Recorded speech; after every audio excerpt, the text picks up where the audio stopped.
How about, I like this one, the Contemporary English Version. Nothing makes sense. Everything is nonsense. I have seen it all. Nothing makes sense. Well, I got to looking at this Greek word. Pardon me a moment here and get this paper out again. My pronunciation skills are not where I want them to be. But it's from the Strong's number G3153. Those of you who like to look things up. And it's pronounced mataiates. Mataiates.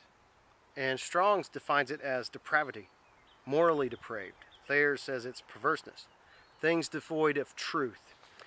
So I thought that brought about an interesting idea. And I think that is, to use the heretical term, I'll be polite on it, call it dung. Since Paul uses the word dung, I'll use the word dung. So it says here, dung of all dung. Dung of all dung, all is dung. Well, we call that crap. Well, the dictionary.com had an entry on it, and it said that one of the things of vanity or useless is crappy. And sometimes we feel that life is crappy. But I want to go back to Ecclesiastes, because when you turn into chapter 3, there's an interesting thing that it talks about, and it says that for life and in life, everything has a season. There are times to gain friends and lose friends. I'm adapting the ecclesiastical writer. There are times that we're going to get a job and lose a job. There are times that we're going to gain a house, lose a house. Times that we are going to go swimming and not go swimming. Whatever you want to think of it as. There's a time for winter and there's a time for summer, a time for spring and a time for fall. For everything there is a season. So we point these things out. Is it pointless? No, it is not pointless. No more so than that was back there when you look at those rocks. See, everything has a purpose. Whether you are walking in your life right now and you're wondering who you are, you need to keep seeking God.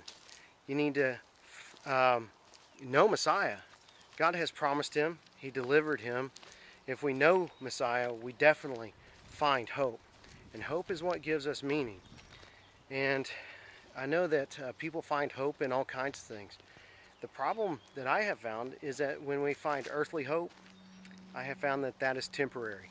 There is nothing like the eternal hope that rests only in the Creator, that sits only within the one true God, the living God, the God of Abraham, Isaac, and Jacob, the God of Israel, the God whom I serve. And I know that he is powerful.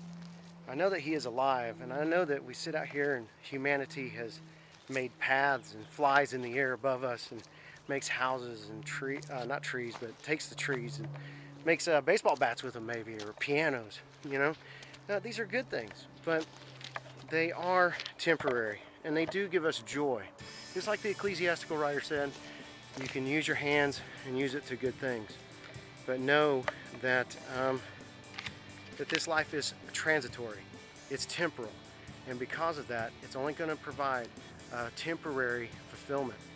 And seek God, know Messiah, and find hope to find all the utmost of hope and completion. And I'm your host, Ray Harris, and I hope you've enjoyed your time here at Faith and Conviction.